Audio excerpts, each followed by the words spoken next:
The Boston Celtics have been the best team in the NBA, and Miami, with some momentum on their side after 3 straight wins, face a tough 2-game set this week. We break down the matchup, each team's strengths and weaknesses, where the Heat can find an edge, and the keys to a Heat victory on today's Locked On Heat. You are Locked On Heat, your daily Miami Heat podcast. Part of the Locked On Podcast Network, your team every day.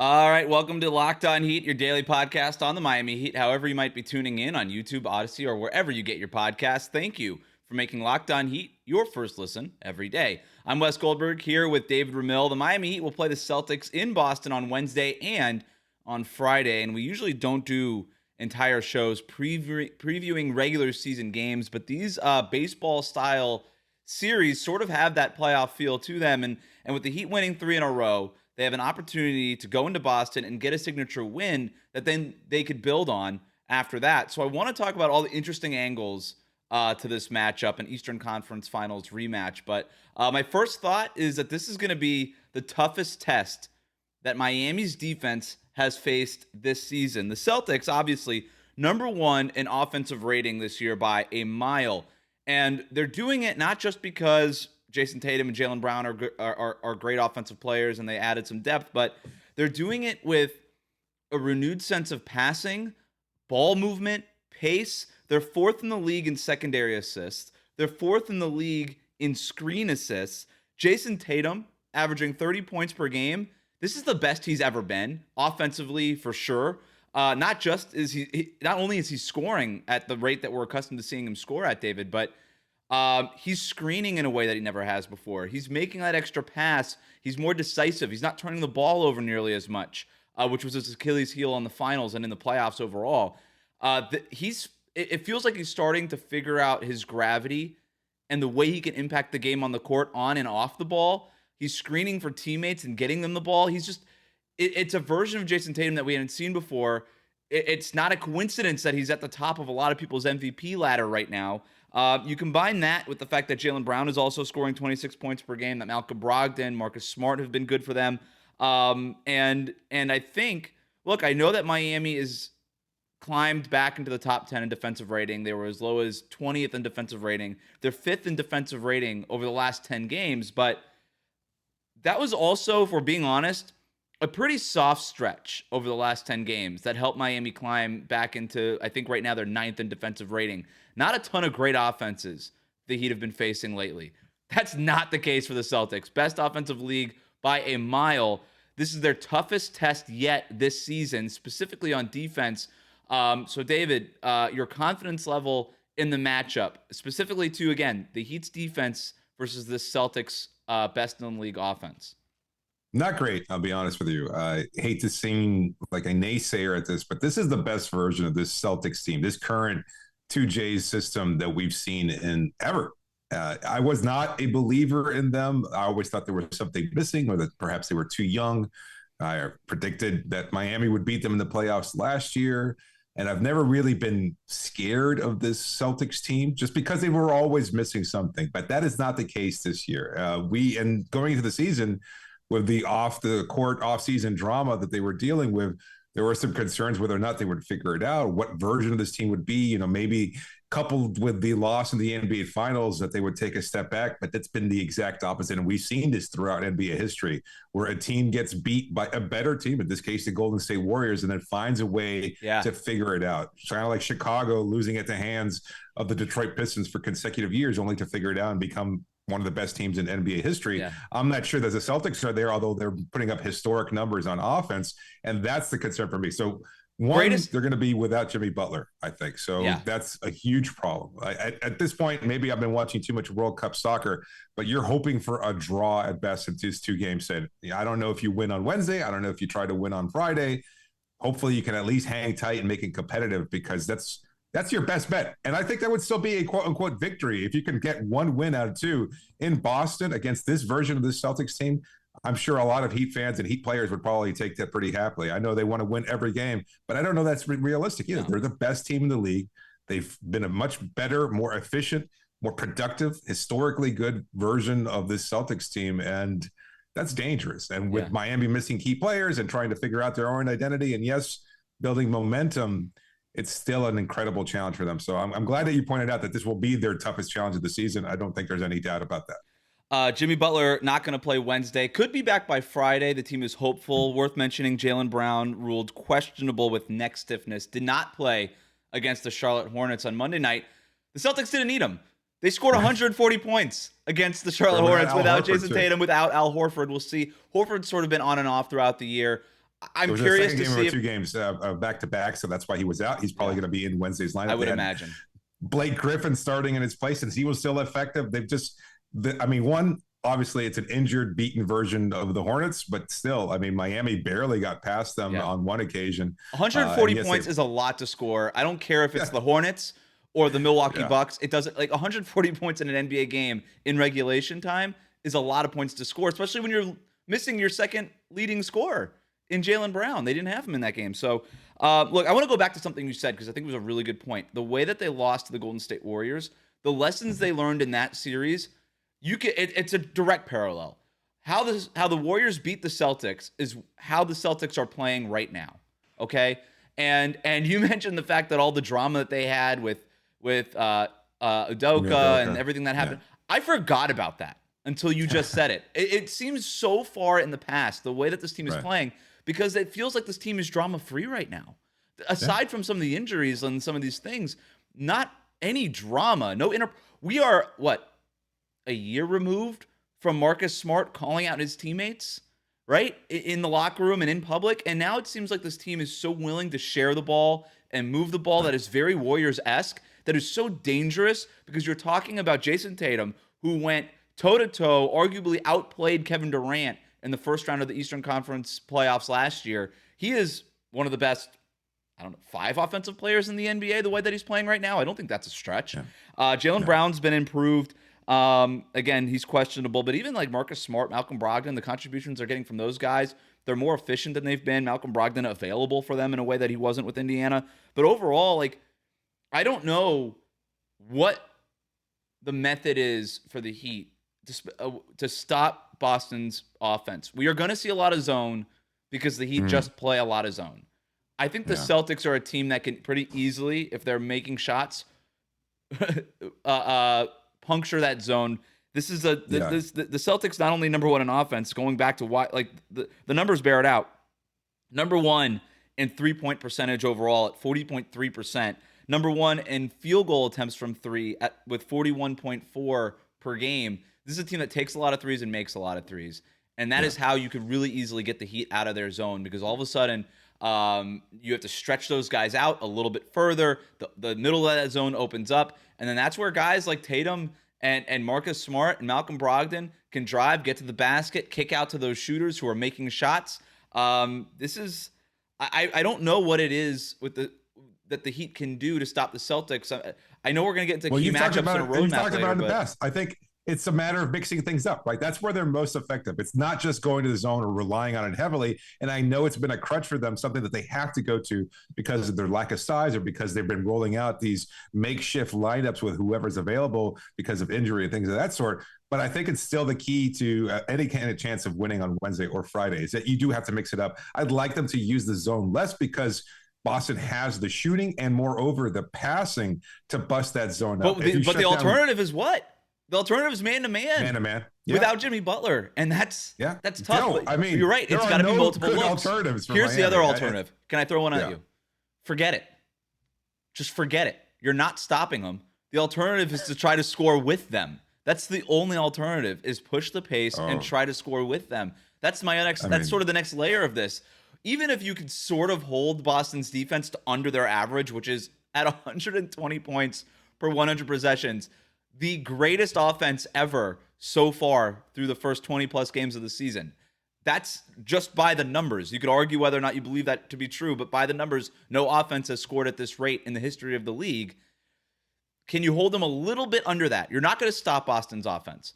But in their first meeting, they held him to 115 points per 100 possessions. Still a lot of points, but at least it puts you in the mix. It kind of gets you within striking distance, possibly. That was also a game when Jimmy Butler was healthy. But again, both teams might be missing players in this game. So I don't know. Can you try to score with them? Probably not with Jimmy Butler, considering that the Heat's offense has basically only stayed afloat with Jimmy Butler and not very much without Jimmy Butler, the worst offense in the league by offensive rating when playing without Jimmy Butler. So it doesn't look good. It does not look good.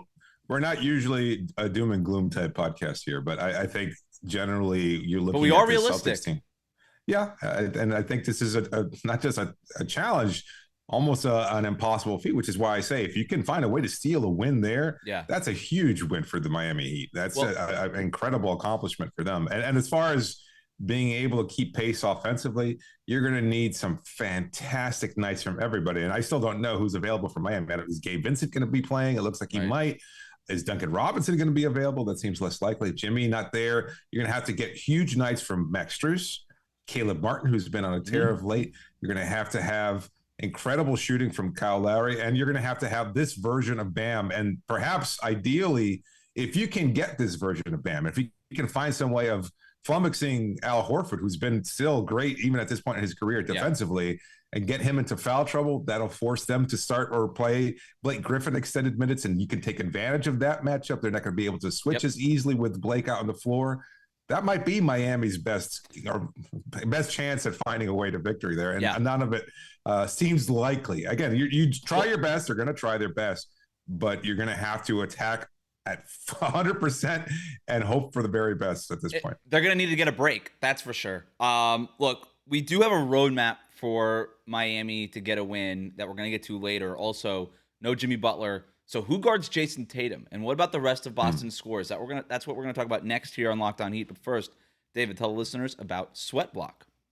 Today's episode is brought to you by Sweatblock.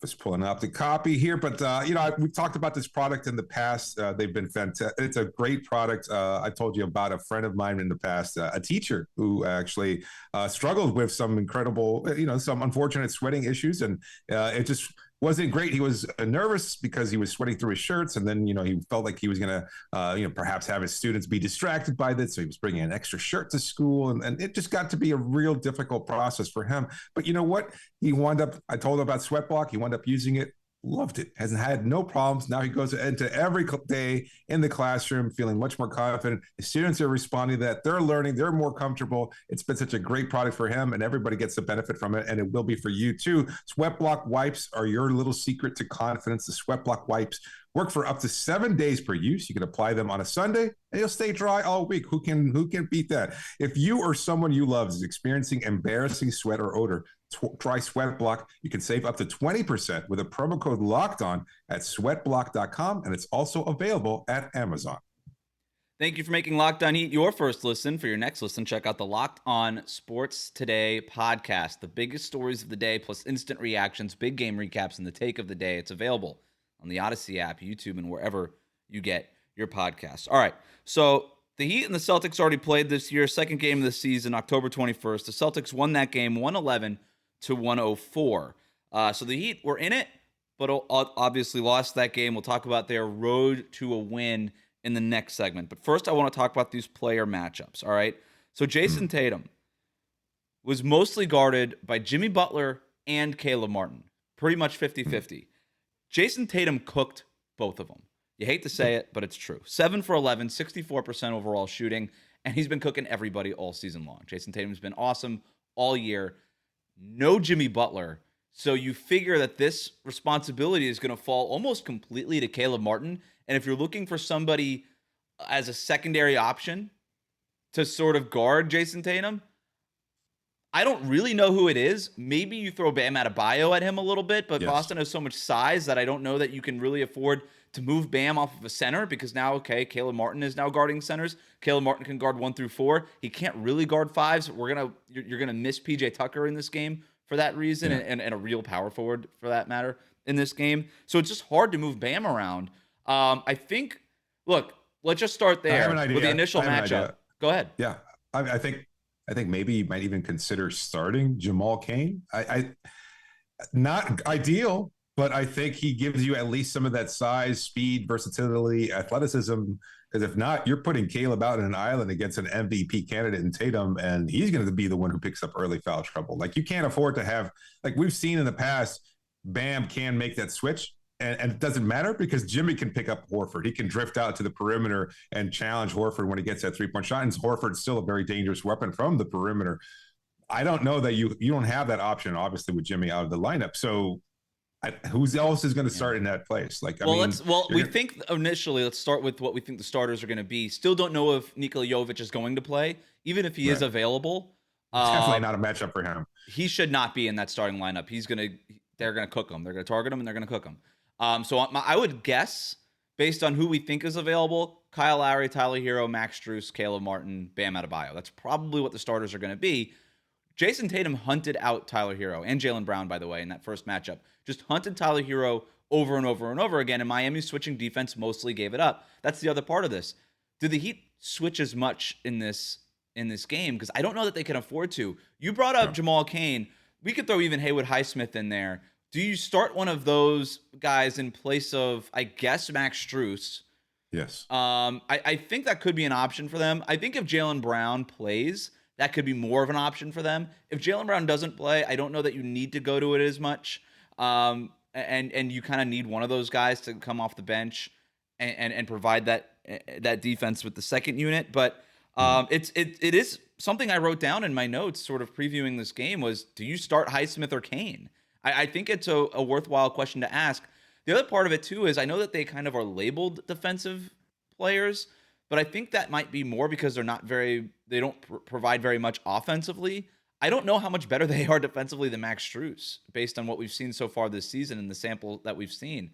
I'm not saying Max Strus is awesome defensively. I just don't think that Cain and Highsmith are as good defensively as their sort of branding may lead you to believe. I think both of them could also get cooked by Jayson Tatum. So I don't know that that's really a great option. I just think they might have they're both inexperienced, right? Yeah. I think more length athletically. Okay. Yeah. Athletically, you could see them at least. And look, to that point, they're also more quote unquote expendable. You hate to look at it from that perspective. If they do get into early foul trouble, they could sit on the bench and stay on the bench, and that would perfectly align with supposed typical rotations. I don't think you can afford to have your best shooter at this point in Max Strus get to early foul trouble, and that seems almost like a guarantee if he's starting against this lineup, because they'll put Derek White out there if Jaylen Brown's not available. Jaylen Brown can get Strus into foul trouble. He can get anybody into foul trouble, but he's certainly Derek White. I think coming off screens, driving to the basket, being as effective as he was against the Heat in the playoffs. I think we've seen that version of White be very, very good against Miami. That's a challenge as well. So I would love to, if not just because I think Cain provides or Highsmith provide more athleticism or whatever, it's also to protect Strus, because he's going to be a dangerous weapon that you're counting on late in the game. If you're close and you need a bucket out there and all of a sudden you can't get your best 3-point shooter available because he's in foul trouble, that makes things a lot more challenging for Miami.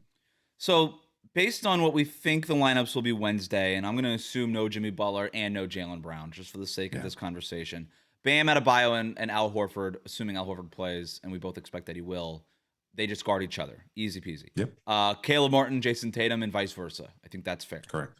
Kyle Lowry and Derek White, and vice versa. Max Strus spent quite a lot of time in that first matchup guarding Grant Williams. If Grant Williams ends up starting, which he has been when they're healthy, I think that could be the case. And I also think that Grant Williams could guard Max Strus. I think that that's a possibility. You can even have Grant Williams guard Caleb Martin and have Tatum just sort of roam off of Strus or fight over those screens if you want to go that way. And then Tyler Herro, I think Jaylen Brown, if he were available, would guard him. In this case, if they start Malcolm Brogdon, he would guard Tyler Herro. I think Tyler Herro could take advantage of the Brogdon matchup a little bit more than he would the Jaylen Brown matchup. And then in terms of, I think you could put Tyler Herro on Brogdon and not worry too much about it, because Brogdon's he's not really a bully ball kind of guy. He's a smart player. Did you overlook Smart there? Oh no, I'm sorry. Yeah, you're right. Marcus Smart could start, and same thing. If Marcus Smart will take you into the post a little bit in the backcourt. Yeah, and Brogdon coming off the bench. You're right. Tatum. You're right. You're right. Yeah, no, Williams and Tatum starting, and then Williams, Horford starting. Grant Williams and Tatum. Yeah, right. Yeah, Williams and Tatum starting with Horford, and then you've got So I think you got Kyle against Smart, You're going to need to. And look, this is a Or different Lowry version of against, Smart too. or Kyle Lowry against Derek White. If it's Derek White and Marcus Smart, Kyle Lowry mostly Possibly. guarded Derek White. Either Possibly. way, I don't know that all that's very interesting. For the sake of this conversation, I think what's more interesting is what happens Friday night. I think we might as well look ahead to this series in general as a whole.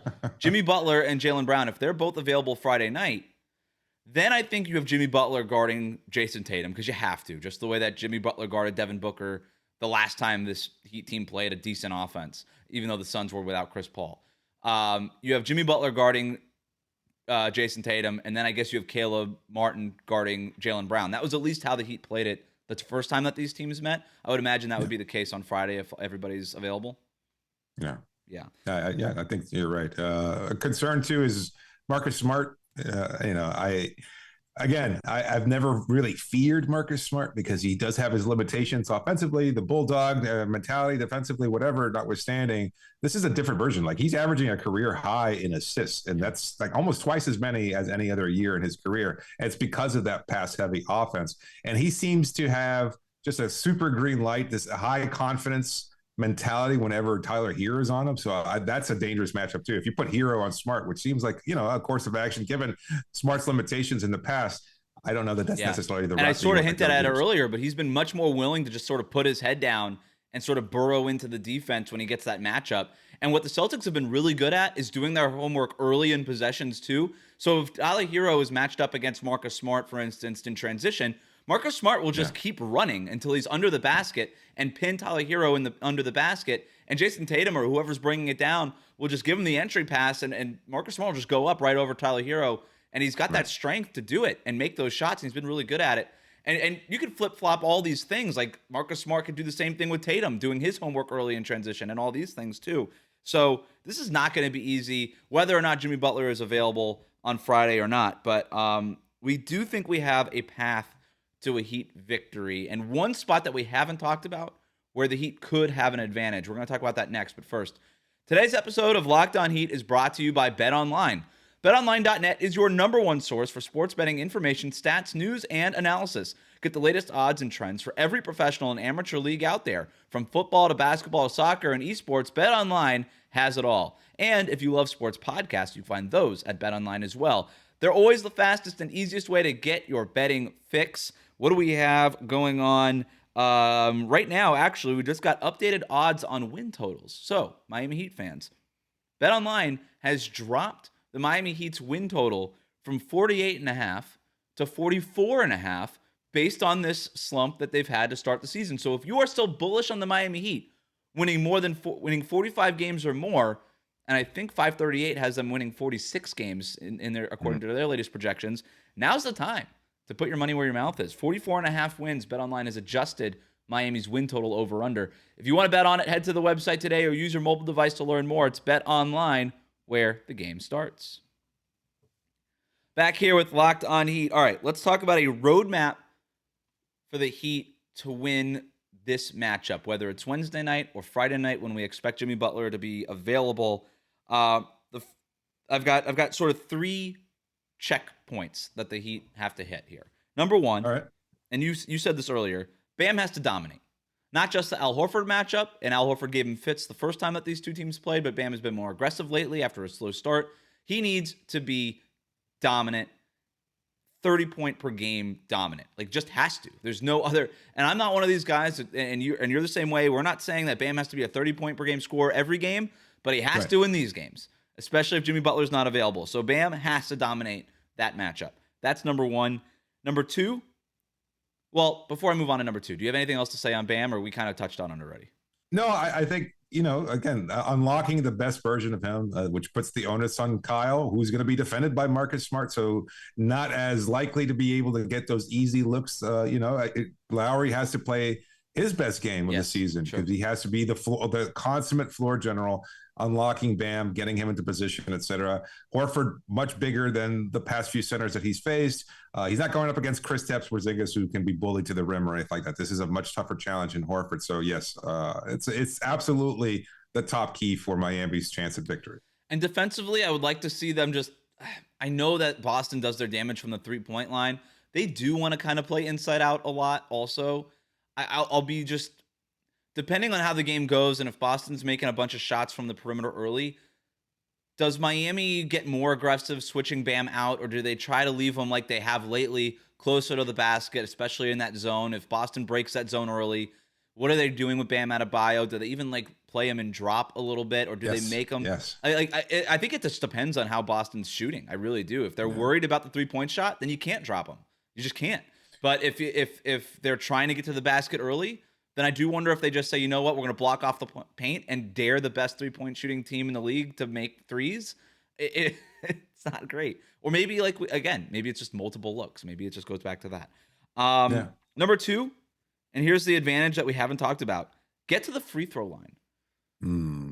This might be the only way for Miami to keep pace offensively, is just to get shots at the free throw line, get those points when the clock is stopped. This is, by the way, Boston and Miami, first and second in the league in free throw percentage. Boston gets to the line 21.9 times a game. Miami gets to the line 23.6 times a game, so almost 2 times per game more. Boston allows 22.2 free throw attempts per game, 8th in the league, 8th best mark in the league. Miami has the first best mark in the league, allowing a league low 19.3 free throw attempts a game. All of that kind of makes me think that Miami could get a few more free throw attempts and Boston could get a few less than they're accustomed to, given that they're going against the Heat that just don't foul. To your point earlier, because of they're shorthanded and might not have not going to have Jimmy Butler Wednesday night, like do they get into foul trouble against somebody like Jayson Tatum and some of these other physical guards that Boston has? I don't know, but if they cannot get in foul trouble, I think that they could sort of close the margin a little bit more at the free throw line. That, to me, if they win that battle, that's what's going to give them a chance at the very least. Who's, without Jimmy in the lineup, who is Miami's leading foul drawer? It's Bam. I mean, it's Bam, it's Caleb, and then you got to get Tyler Herro to get to the line, and you need Kyle Lowry to get to the line. That's the way it's going to be. I'm glad you brought up Bam, because that's the likeliest solution. The best answer and the best hope for Miami is Tyler. Like, if he can somehow get Derek White into foul trouble, and then they'll have to be bringing Peyton Pritchard off the bench or something like that. Now you start attacking Pritchard, right? Right. Yeah, that's better for Miami. Although, again, Pritchard represents a challenge because of the 3-point shooting, and he's been on a tear, et cetera. Yeah. So, but again, if you're looking for a key to a victory, it's Herro being aggressive, attacking the basket, and that's been something that's been harder for him to do as he bounces back from injury. You hope with 2 days off, they practice today, that they'll be available, that he'll be at full strength on Wednesday. If he's good to go and he can find a way to attack them early enough, and the way he did his rookie season, then this is Miami's best chance of being able to put them in foul trouble and create a slight edge for Miami. Of the 3-prong approach, we hit the key ones. Bam needs to dominate. They need to win the free throw battle. The other part of it, just hope Boston misses shots. That's it. I mean, there's not much else to it. I think that as well as the Heat have defended lately, this is the toughest test that this defense is going to face in a long time and has faced in a long time. The Celtics just get open shots. I don't know what else to say other than that. Like, the Heat could play great defense, but they're undersized against Boston. This is a team in guys like Tatum and others who could just shoot over Miami's better defenders, at least the ones who are going to be available in this game, Wednesday night at least. And so the Celtics are going to get the looks that they want. They're just gonna. They have all season, even against better defenses than the Miami Heat. They're going to get the looks that they want. Do they just miss shots? The team that's been shooting 40% and just hasn't missed. They're not. We know this. They're not going to shoot 40% all year from 3-point range. That's crazy. I don't see that happening. That is just an historic number. Don't jinx it. Do they finally start to come back to earth in this matchup? Who knows? But even if they do the first two things, David, again, not trying to be Debbie Downer here, like you said earlier, but just trying to be realistic. Even if Bam dominates and they win the battle at the free throw line, all that's going to do is close the margin to win one of these games. Boston just can't shoot the way that they've been doing. And if they do, they're probably just going to win these games. Yeah, no, the shooting is a huge point, and Miami has to keep pace to what our points were earlier. Like, if there's a chance for them, this is not typical of Miami, considering where they were over the last couple of seasons, where they were among the tops in the leagues in terms of 3-point attempts and not 3-point attempts, but 3-point shooting. Yeah, they've got to be able to close that gap. They have to have maybe there's a regression back up to the mean for them, even and a regression down for the Celtics. And if those two things happen at the same time, that's the sweet spot. I don't know. Yeah. You need a lot of 3 of 5, 3 of 7 kind of nights, so you can again keep pace. You need Max to be prolific in his 3-point shooting. Tyler, you'd like him to bump those numbers up. Gabe, if he's available, you want him to have those kind of clutch threes that he's been known for throughout his career. It's an incredible challenge. I'm also looking even at a macro view on top of the keys here, like Miami building momentum because of those 3 wins. And one of the things that we've been very consistent in talking about all season long is that what is this Heat team? They have lacked an identity. They haven't had any kind of consistent health or availability to kind of extrapolate what version of this team it is. There's rumblings about locker room issues, perhaps, or maybe problems with fit and things of this sort. So now you're facing the best team. Does Eric Spoelstra light the proverbial fire under their collective asses and just get them fired up for, I imagine, what is a nationally televised game? Right. I haven't even checked that. Just to get them fired up and say, look, this is the team that knocked us out of the Eastern Conference Finals, denied you a title last year, or denied your chance at a title. Do you want to get shown up by them? Do you want to be able to prove to everybody that you're back, that this is the real version of this Heat team, that we faced those challenges early on, but now we're ready to continue building momentum? I'd love to see that, even if it's in a loss. I just want to be competitive. I'm with you. Yeah, no, I think the way that they approach this game is going to show us a lot, not just from a schematic thing that we're talking about, what they go about defensively in trying to stop the Celtics offense and all these things, but just the manner with which they approach this game. Because like you said, they lost the first time that these two teams played. This is the next 2 times they're playing here. I would imagine the Heat are looking at the Celtics and saying, this is a team that we could see in the playoffs again. We got to prove something here. Not just to ourselves, but also to them. But we'll see what happens. Wednesday night, Friday night, we'll have a recap for you on this game Wednesday night following the game. But for now, thanks again for making Locked On Heat your first listen every day. Remember to subscribe to new episodes of Locked On Heat on your favorite podcast app and on YouTube. Ring the bell to get notified as soon as new episodes go up. Like and subscribe. For your next listen, check out the Locked On Sports Today podcast, the biggest stories of the day, plus instant reactions, big game recaps, and the take of the day. It's available on the Odyssey app, YouTube, and wherever you get your podcast. Thanks for joining me, David. Absolutely, Wes.